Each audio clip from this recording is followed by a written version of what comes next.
morning, teachers and my dear friends.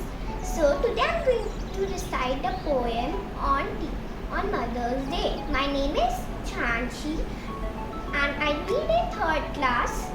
I have painted my hands and foot here and I have made a bouquet of it on my card.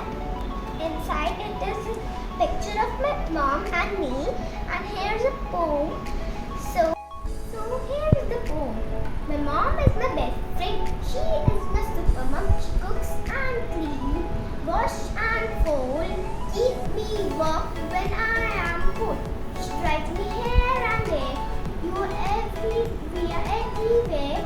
We have so much fun when the day is done. I love you today and tomorrow. Happy Mother's Day. Thank you.